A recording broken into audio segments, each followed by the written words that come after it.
Ok, donc c'est parti, on va pouvoir créer notre dossier et savoir où placer nos scripts JavaScript pour pouvoir coder en JavaScript.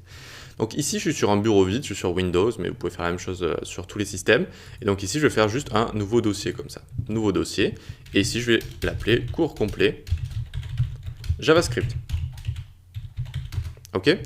Maintenant que j'ai ça, très bien, je vais pouvoir l'ouvrir avec VS Code, avec Visual Studio Code. Donc hop, je vais me l'ouvrir directement. Tac, on arrive sur un projet vide comme ça sur VS Code. Ok. Donc VS Code est quand même une interface assez complète, mais ne vous inquiétez pas, on s'y fait assez vite, et c'est vraiment un des meilleurs éditeurs de code, si ce n'est le meilleur. Donc il y a vraiment, c'est vraiment un bon investissement d'apprendre à coder avec VS Code. Donc ici, pour des fichiers JavaScript, eh bien, on a besoin d'autres fichiers à côté. Pourquoi? Parce que JavaScript va servir à manipuler une page web. Donc il faut bien qu'elle ait du contenu, cette page web. Il faut bien qu'elle ait de l'HTML et ou du CSS. On n'est pas obligé d'avoir du CSS, mais on peut en rajouter si on a envie de faire des animations sympathiques, si on a envie d'avoir du style, etc. Donc ici, on va venir se faire New File. Hop, on le clique juste ici, Index.html. Ok, donc c'est notre index HTML. Et avec l'extension emmet, je peux faire point d'exclamation entrée comme ça. Et directement, ça va nous écrire le doctype. Ok, donc il faut avoir les bases pour suivre ce cours en HTML, CSS. Je pense que vous savez déjà ce que c'est que le doctype. C'est juste la structure de base donc d'une page web HTML directement. Et emmet, c'est bien l'extension qui est installée de base et qui nous permet de faire ce genre de choses. Div.maclass par exemple. Et j'appuie sur Entrée ou sur Tab et ça m'écrit div maclass directement. Voilà, très pratique cette extension, je vous en ai déjà parlé précédemment. Donc très bien, ici on peut marquer dans le titre cours complet JavaScript. Hop, et on va s'écrire un link en dessous. J'appuie sur Entrée, tac. Je vais lier un style CSS qui n'existe pas encore, donc hop, je vais le créer ici, style CSS. Nickel. Et donc maintenant, je vais venir créer ce fameux fichier JavaScript juste ici. Je peux l'appeler script, je peux l'appeler app, je peux l'appeler JavaScript, je peux l'appeler comme je veux, mais il faut qu'il y ait la bonne extension. Par exemple ici, donc, il faut que je fasse script.js, d'accord? .js, c'est ça le plus important. Il faut avoir la bonne extension .js.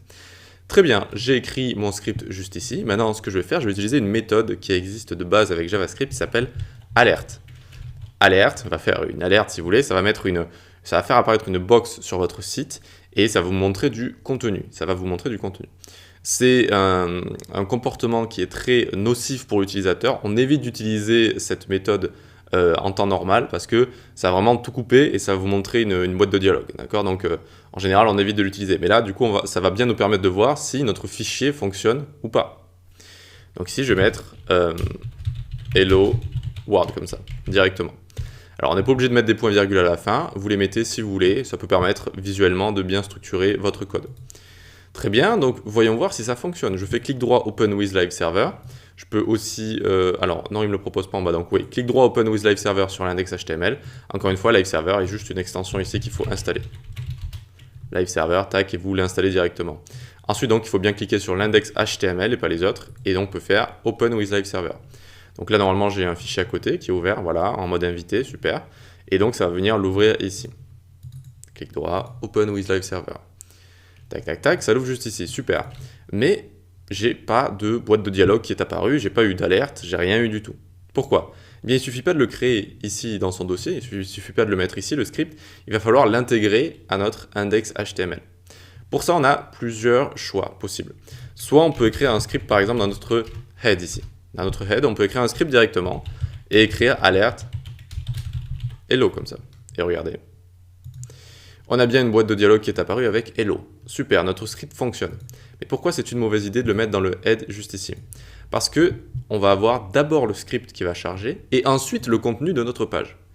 Mais JavaScript est un langage qui nous sert entre autres à gérer le contenu de notre page, à le rendre dynamique, à lui ajouter des éléments, supprimer des éléments, à mettre des animations, des interactions, tout ça. Donc si on commence à lancer le script avant le code, eh bien, si le script a quoi que ce soit à voir avec le code, ça va se lancer avant et tout ce qui est contenu de votre site ne sera pas créé en fait. D'accord? Donc, bye bye les animations, bye bye les interactions, on va passer à côté de plein de choses. Donc, on évite de mettre le script ici avant que ce qu'on appelle le DOM, le contenu. Le DOM, c'est le Document Object Model, c'est-à-dire le contenu HTML de votre site de manière générale.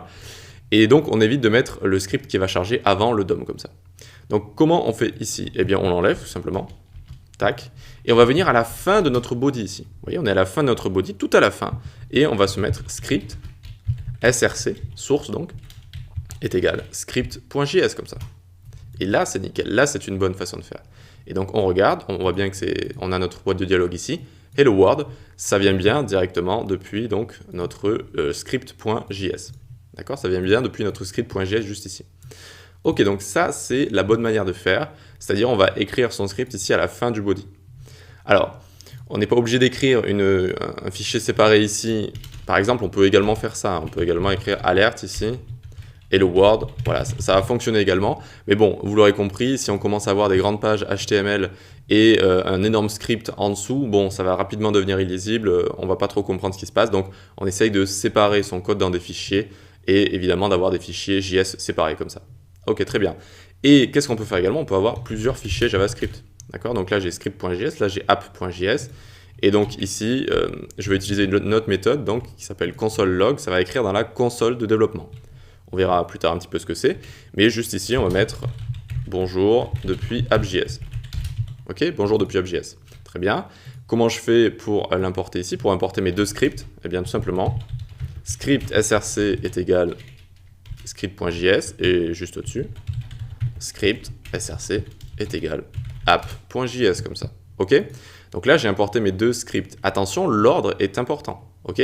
L'ordre est important, c'est-à-dire que app.js va d'abord s'exécuter, ensuite script.js ici.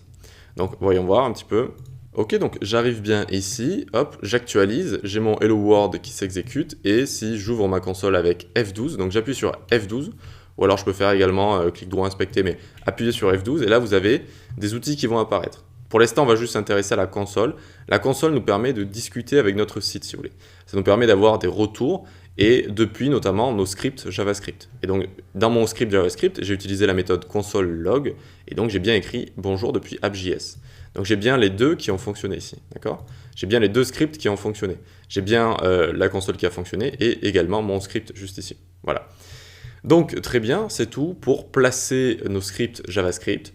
Donc on les crée juste ici et ensuite on va les intégrer à notre code via notre index HTML et donc on le met en bas du body, comme ça on le met en bas du body.